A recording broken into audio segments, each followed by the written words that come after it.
les amis, abonnez-vous à la chaîne Vidéostar, likez les vidéos et cochez la cloche des notifications. Dimanche les gars, entre minuit et demi et 1h du matin. Déjà, pourquoi ils appellent ça un homme jacking? C'est pas des hommes qui font ça. La vie de ma mère, faut appeler ça des meufs jacking ou je sais pas mon frère. Voilà, c'est pas des pères de famille. Comment ils peuvent faire ça à 1h du matin? Je sors dans ma cour, là, 3 mecs qui débarquent. 3 mecs, il y en a un qui me parle. Il y en a un qui arrive, gros coup de pression, bouge pas. Oh là, je croyais que c'était un prank. Oh là, je croyais que c'était une blague, genre joyeux anniversaire, que les lumières allaient s'allumer. Non, les gars, c'était pas une blague, c'était pas un anniversaire. Ils étaient pas là pour souffler mes bougies, les gars. La vie de ma mère, je peux vous le dire. Donc le mec, il est là. Je vous dis le détail. J'ai pas trop envie d'insister. Mais oui, les gars, j'ai eu le calibre sous la tempe. La vie de ma mère. Moi seul, hein, je vais pas en rajouter. Moi seul, le calibre sous la tempe, les gars. Je peux vous dire que des sueurs froides.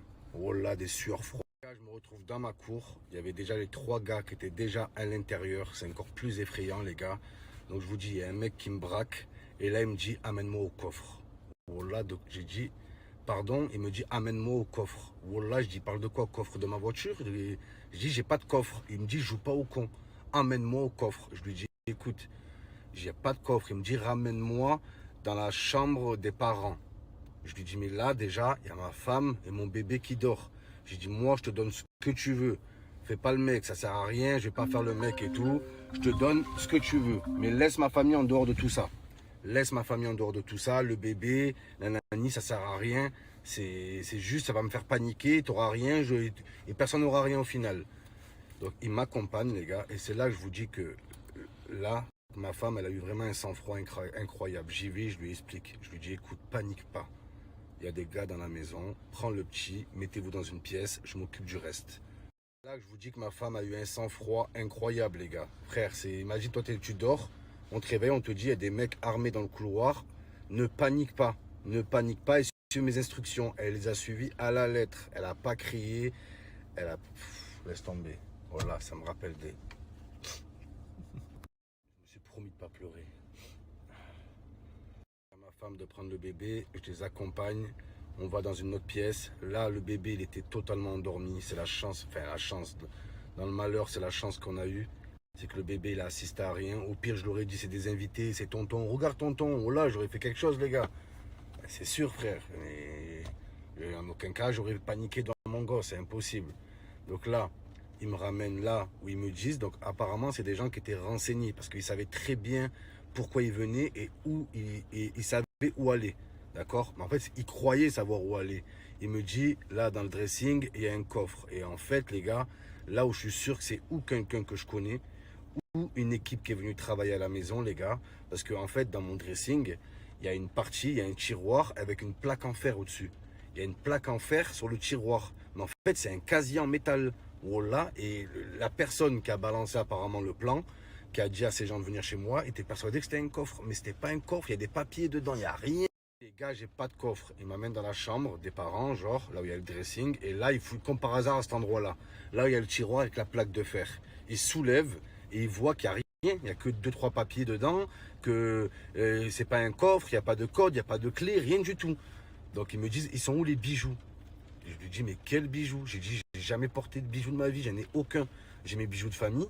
D'accord, c'est déjà très bien, frère. Je n'aurais pas dit ça, hein, mais en gros, j'ai dit, j'ai aucun bijou, zéro. Frère, à part ma femme qui est là. Non, je rigole. J'avais pas la tête à faire le lover, hein, mais vraiment. Donc, pas de bijoux, nanani et tout. Là, il commence à serrer un peu, il commence à s'énerver et tout. Te fous pas de notre gueule, nanani.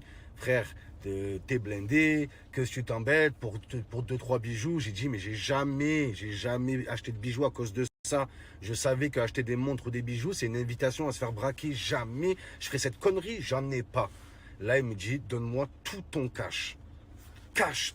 Là, il voit qu'il n'y a pas de bijoux, il n'y a pas de coffre. Il comprend qu'il s'est un peu trompé et tout. Il me dit, écoute, donne-moi tout ton cash. Tout le cash que tu as dans ta maison, tu me le donnes. Je lui dis, mais j'en ai pas. Quand j'ai du cash sur moi, c'est ce que je retire. Je retire à la banque et ça me fait du cash. Je suis pas un dealer, je suis pas un trafiquant de drogue, j'ai pas des liasses de billets à la maison. C'est un fantasme ça. Voilà, c'est du n'importe quoi. Je lui dis, je suis pas un trafiquant de drogue. Il m'a dit quoi? C'est là que j'ai compris. Il m'a dit, faire des blagues de nos jours, ça rapporte plus que la drogue. Wallah, ça m'a marqué cette phrase. Wallah, faire des blagues, ça rapporte plus que la drogue. En gros, tu vends des pochons d'humour, genre en gros, un délire comme ça, il me sort. Wallah, un délire de ouf.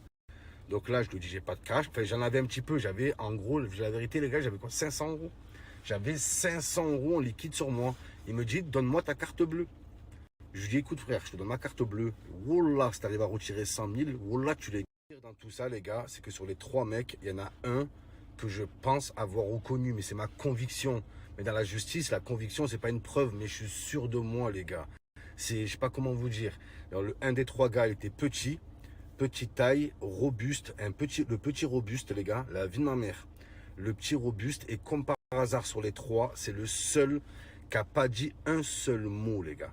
Un seul mot, et ça, cette histoire-là, elle a fini, allez, peut-être à 3-4 heures du matin. Un peu plus de 3 heures du matin, les gars. Il n'a pas dit un mot de la soirée, pas un seul mot. Et les 3, ils avaient des cagoules, on voyait leurs yeux, et c'est le seul qui avait des lunettes de soleil par-dessus. Lunettes de soleil, petit robuste, trop bizarre, les gars. Il n'a pas dit un mot. Donc, qu'est-ce qu'il fait, le mec? Il me prend ma carte, il dit, ben, je vais retirer tout ce que je peux. Ils partent à 2. Il y a un seul gars qui reste avec moi à la maison. Interminable calvaire. 2, ils vont retirer. Il y en a un qui reste à la maison. Ils reviennent un quart d'heure après. Donc, le mec, il a tout essayé. Il a retiré combien, les gars? 400 euros. 400 balles. Je l'ai prévenu. Je lui ai dit, frère, si tu arrives à retirer 100 000. Mais moi, j'aimerais bien retirer 100 000. Je peux pas. Ça marche pas comme ça. Et il retire 400 euros. Il avait pris 500 et quelques. Donc, il a pris 900 en tout. 900 euros, les gars. Tout ça, frère, c'est quoi? C'est 15 ans, 20 ans de prison de faire ça. 15-20 ans pour 900 euros. Le mec, il serait venu, il aurait toqué à ma porte. Il m'aurait dit, je suis en galère, dépanne-moi. Oh là, que je l'aurais passé, ça se trouve. Oh là là, les gars. Oh là. Tu viens, tu me braques, tu frère. Dis-moi, je suis en galère. Prête-moi, je te les rends. Oh là, je te les prête. Me les rends même pas, frère. Tu prends. Si t'arrives à te refaire, tu me les rends. Sinon, tant pis, c'est pas grave. Oh là, 900 balles, frère. 900 E. 900 E, les gars. Truc de ouf. Donc, comme ils ont vu, comme il a vu qu'il n'arrivait pas à récupérer d'argent, qu'il n'y avait rien à prendre à la maison. Donc là, il m'a menacé avec mon snap. Il me dit quoi? Il me dit, passe-moi ton téléphone. Je dis, voilà, au début, je pensais que j'allais prendre tout ce qui est matériel IFI, les télés, elles sont cassées. Mais je pensais qu'elle allait prendre tous mes téléphones, ordi portable, MacBook, non, non, il me dit que ton téléphone. Il me dit ton snap. De là, les gars, frère, en mode me faire braquer, j'allais pas faire le malin, tu vois. Il y a plus important, il y avait mon fiston et Snap. Et je prends Snap, c'est pas grave. Il prend mon Snap. De là, il change les accès et tout. Il me dit, regarde, il est 3 heures du matin. Je te laisse jusqu'à 10 heures du matin pour aller à tel endroit. Il y a une poubelle et tu poses 30 000 euros dedans. Si il y a les 30 000 euros, de là où je suis, je te réactive ton compte. Je te repasse tous tes trucs. Si à 10 heures, il n'y a pas les 30 000 euros, bien sûr, les gars, ce qui s'est passé derrière, c'est que direct, quand ils sont partis, ça a alerté à droite, à gauche. On a fait en sorte... on ne peut pas, frère. Donc voilà. Donc ça a été annulé tout ça. Bien sûr, l'argent, je l'aurais jamais donné. Le compte, ils ne me l'ont pas rendu. On a dû passer par d'autres moyens pour le récupérer. Les gars, le principal, c'est que tout le monde est en bonne santé. Voilà, à part des petites séquelles psychologiques, les gars, physiquement, tout le monde va bien. C'est le plus important. Voilà, ma famille, ils n'ont pas subi de coups, ils n'ont pas subi plus que ça. Ma femme, elle a gardé son sang-froid, tout le monde a gardé son sang-froid et tout le monde s'en est bien sorti, c'est l'essentiel. Mais je vous jure que c'est pas évident. Tu réfléchis à 2 fois avant de revenir chez toi. Moi, le jour même,